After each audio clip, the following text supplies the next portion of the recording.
Kilbane, I mean, I don't believe it, but I'll believe it when I see it. Come on in. Why wouldn't you believe it? What's the matter with you? Is that you, Kev? Jesus Christ. Is that Kevin Kilbane? Is that the Kevin Kilbane on? There's your slappy comparison. Woof.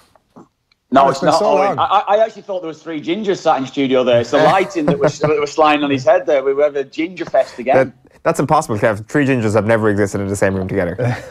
No, it's probably true. Probably true. Listen, Kevin, we're delighted to just see you and be able to talk to you. So thanks a million for taking the time out for us. I'm delighted to be invited on, actually, Adrian. It's very kind of you.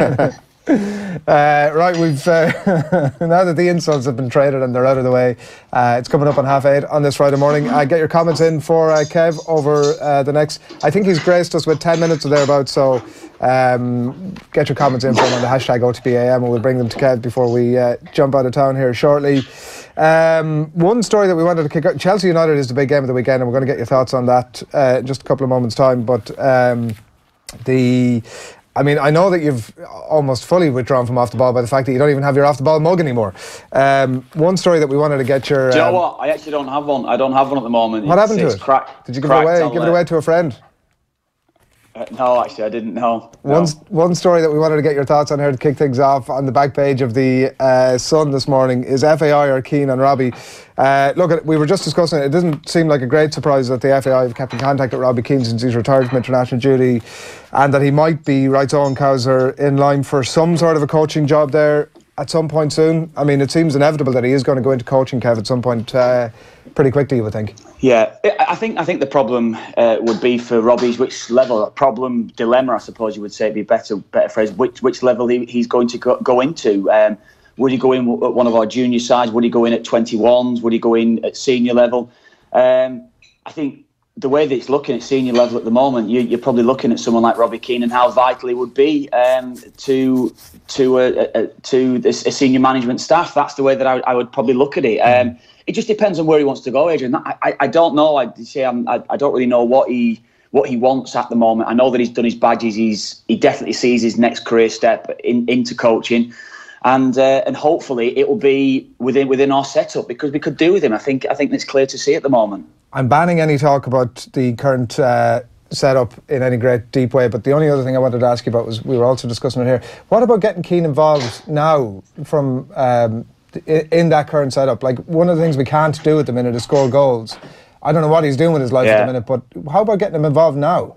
Yeah, I wouldn't be against that myself. I mean, I've heard Gary on and other lads that have, they've coached for a number of years at various levels, but why not get him involved? Why not help him? Why not get him helping the rest of the lads and so they can then hopefully learning from him? I think it's just because you're a good player doesn't necessarily come across as then you being a good coach. And how are you going to be able to pass on any sort of knowledge?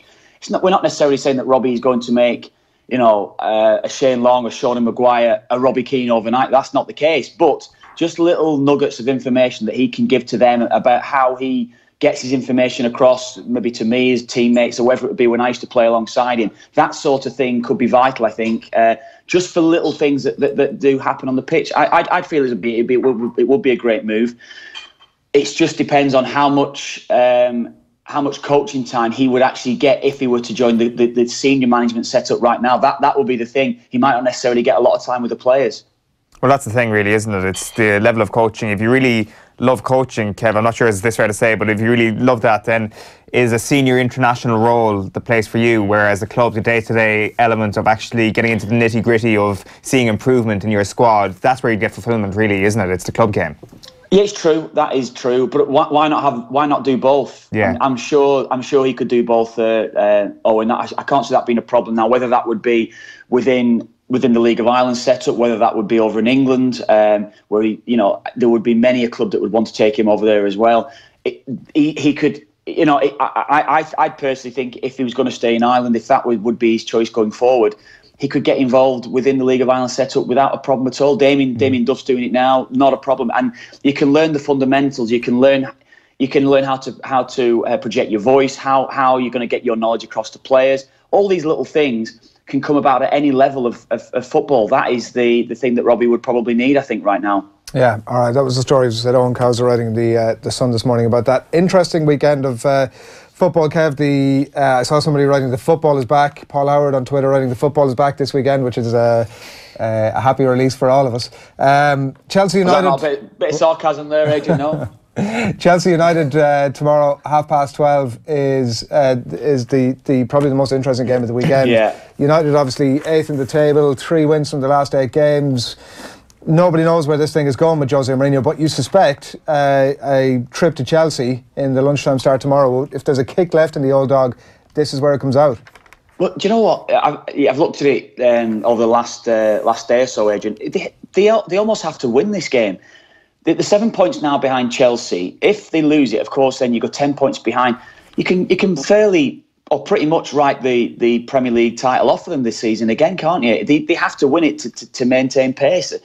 And in fairness, looking at it, Chelsea unbeaten this season, I cannot see it. The form that Hazard's in, I don't know. I don't see it this weekend. I really can't. You say if Mourinho's had ways of getting great results against some of the better teams over the years. I remember he did it to Chelsea a couple of years ago, and Chelsea were going for the league. That man-marking job he did on Hazard. Could he stop Hazard again? I think he's had a way of stopping Hazard, whichever game he's played in the last couple of years. He's had a great way of stopping him, and maybe whether that be Ander Herrera that will be deployed again, that will be to do that job because he's had a history of doing it. I wouldn't be surprised if he did that.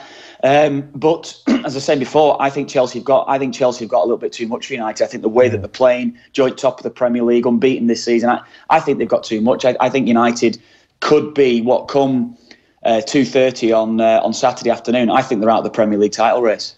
How much do you read into the new Luke Shaw contract, Kev? Because it would seem that this was an impossible situation. I think Luke Shaw himself said it was impossible to see himself staying at Manchester United beyond last season even. Is this sort of a reversal from Jose Mourinho, a sort of removal from the stubbornness that we're often used to seeing from Jose? Yeah, it's been interesting listening to Luke Shaw this season, talking about his relationship with Mourinho and what Mourinho has been saying to him internally. It's the message that coming out over the last couple of years clearly has been quite negative towards him, and we've all looked at it as an outsider looking in, going, look, maybe that sort of comment needs to be kept in house. He might need to be saying that to him to get him going. But from what Luke Shaw's saying the relationship has been totally fine throughout. He's been quite happy with what Mourinho has been saying to him. Mourinho's problem with Luke Shaw has been he feels as though he actually should have been a bit more attacking. He's not playing his more natural game. Quite surprising, I think, when I heard it at the start of the season. But I think he's been United's best player. Clearly, he's been United's best player. I've seen them, 3 times, I think, up there live and up close this season. And he has been the best player in every game that I've seen. Every game I've seen on the telly, he's been the best one. So it's understandable. I think we probably expect him to be in this position a lot quicker. The injuries that he's had, the issues that he's had, I suppose, as well, have hindered him. But he deserves it. He simply does deserve it. He's United's best left-back. And on current form, he's probably as good as anyone in the Premier League. On Mourinho, Kev, what's your thinking here? Like the Newcastle game obviously happens, and in that game they're 2-0 down. He makes a couple of substitutions. He makes some tactical switches, almost sort of a last throw of the dice. And maybe there's a freedom about that. Listen, I've just got to go and do this thing now, and it works for him. Is that something he can sort of continue to plug into now? That kind of freedom of, like, by all accounts, he is facing the sack pretty soon. Like, no matter if those reports are true or not, that has to be a thing given where they're at in the table. So, like, is he freed up almost by that now? And is that, I mean, I don't know if I'm sort of grasping at straws here, but is that the thing that frees him up, that allows him to help turn this thing around? Yeah, I know what you're getting at. But you know what, Adrian? United have been at their best over the last year or so when he's actually had to let the shackles off a little bit and let the team go and play. Did it against Man City last season, where they were outstanding in the second half at the Etihad. There has to come a little bit of, Mourinho getting his fundamentals right, which he's done throughout his career. That's what any coach does. That's what any manager would do with his side. Defensive unit right, stop teams scoring against you. But there has to come a way to get all this attacking talent that he's got within his side into games and get them playing for the side. And I've just not seen it. I've just not seen it enough coming from them. And it's not against at times. It's not in this type of game, this Chelsea game, where you say, is this the game that Mourinho can finally, get something back and get beat one of the top sides and get his season on track? It's never been this type of game with Mourinho. It's been against, Newcastle or whoever it would be, where they've seriously struggled and they've not been able to break sides down that have sat deep against him. He has to find ways to do that. And that's almost as if to say, I'd feel at times to say, well, look, I tell you what, just go and express themselves. Rather than, if you ever watch Mourinho when he's on his touchline, Mourinho is constantly screaming. If I'm using Rashford as a reference here, Rashford would be on the left-hand side of midfield or left wing.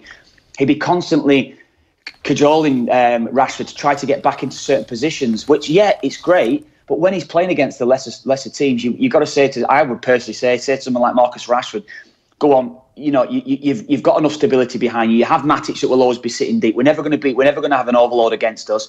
Stay high, get in positions where you're going to affect a game. And I don't think that Mourinho's done that enough through his time at United to go and let the attacking players go and play with freedom.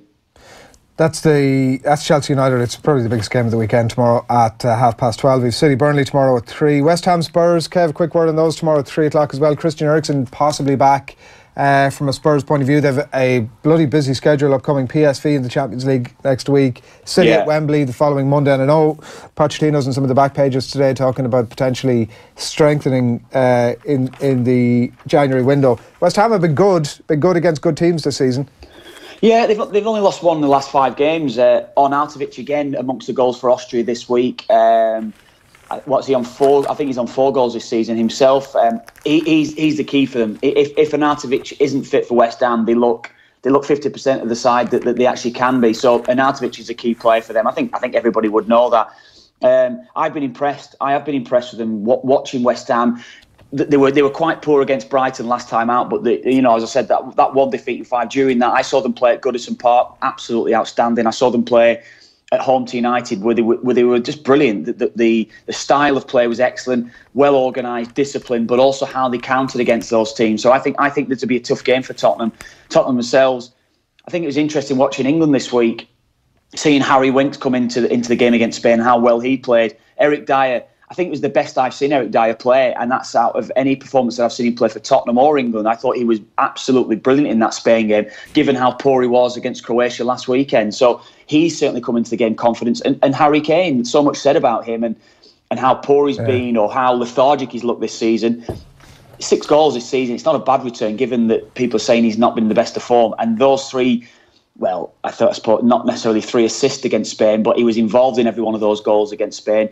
He was simply outstanding. So I think certainly from the top perspective regarding England, I think 3 of those players come baback full of form. Yeah, that's that West Ham Spurs Saturday at 3 o'clock. The late game tomorrow, Huddersfield Liverpool, and then on Sunday it's Everton Palace. Kev, I think you're not there for us, but I think you're at that game. Yeah, I've got match today too on Sunday, Adrian. Yeah, so. Who's the star name they have alongside you? I don't know actually. Mark Chapman. I've not been told that. Yeah, Chappers is alongside me. Yeah, I don't know. Hopefully, I would have thought we'd probably get Marco Silva on with us. I would have thought he'd come on and do a little bit. You normally get a manager. When I was down at Cardiff a couple of weeks ago, we had Sean Dyche. He came on as Burnley beat Cardiff that day, and we also had Joe Hart. So hopefully we'll get a current player and probably one or both managers, I would think, as well. So yeah, I'm looking forward to that one. Actually, I think it'd be a good game. Where people really need to be tuned on Sunday it'll be about 3:30 when the match build-up begins. Will be to Off the Ball and News Talk, Ev, as I'm sure you'll endorse. I'm sure, yeah. Johnny Walters. Well, no, I was going to talk about Nathan Murphy, but yes, John Walters will be alongside Nathan.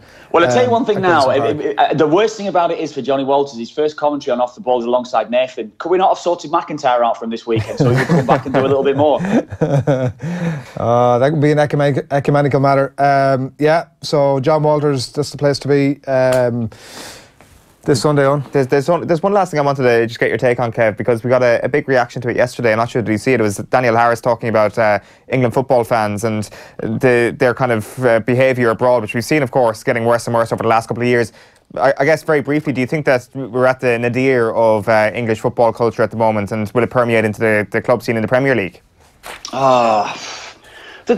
It's always going to be there. I think a lot of from what I've seen, if you're looking at it from banners and things like that, a lot of the big clubs in England, the Premier League clubs, are not necessarily represented. That's the way that I would think. A lot of the clubs that are represented are lower league English clubs. When or if this violence that we've seen over the years has taken place, so. I don't know. I mean, I think it's going to continue. Oh, and I think it's going to continue along for a number of years. That's just the way that it is. It's ingrained in the culture in certain people, in certain clubs, and certainly in English circles. So I can't see that. I can't see this being a thing that would go away overnight. I don't think that'll be the case. No. Gavin Cassidy, just before we let you off briefly, Kev, wondering if you'd ever help coach the Irish team on Facebook. I don't know. I think I maybe would have done 3 or 4 years ago. I think that would have been the case. I don't think. No, I'm actually delighted at getting up at 8:15 in the morning to come on air with you right now, Adrian. So no, I don't think that's. I mean, the one thing you would have in your favour is your capacity to bullshit is good. You've got good bullshit game, Kev. Do you know what? It's 8:45, Adrian. Using language like that is not good. That's not good. I'm offended. It's on digital, Kev. You can do what you want. It's fine. Can we get an apology on air from you? Yeah, please. Absolutely. I sincerely apologise to absolutely no one. I'm insulted from that attack that you've just actually put against me. This thing is disgraceful, honestly. Kev, we leave you on that note. Enjoy your weekend. Yeah, good lads. All the best. Take it easy, boys. Thanks a lot. Kevin Kilbane there on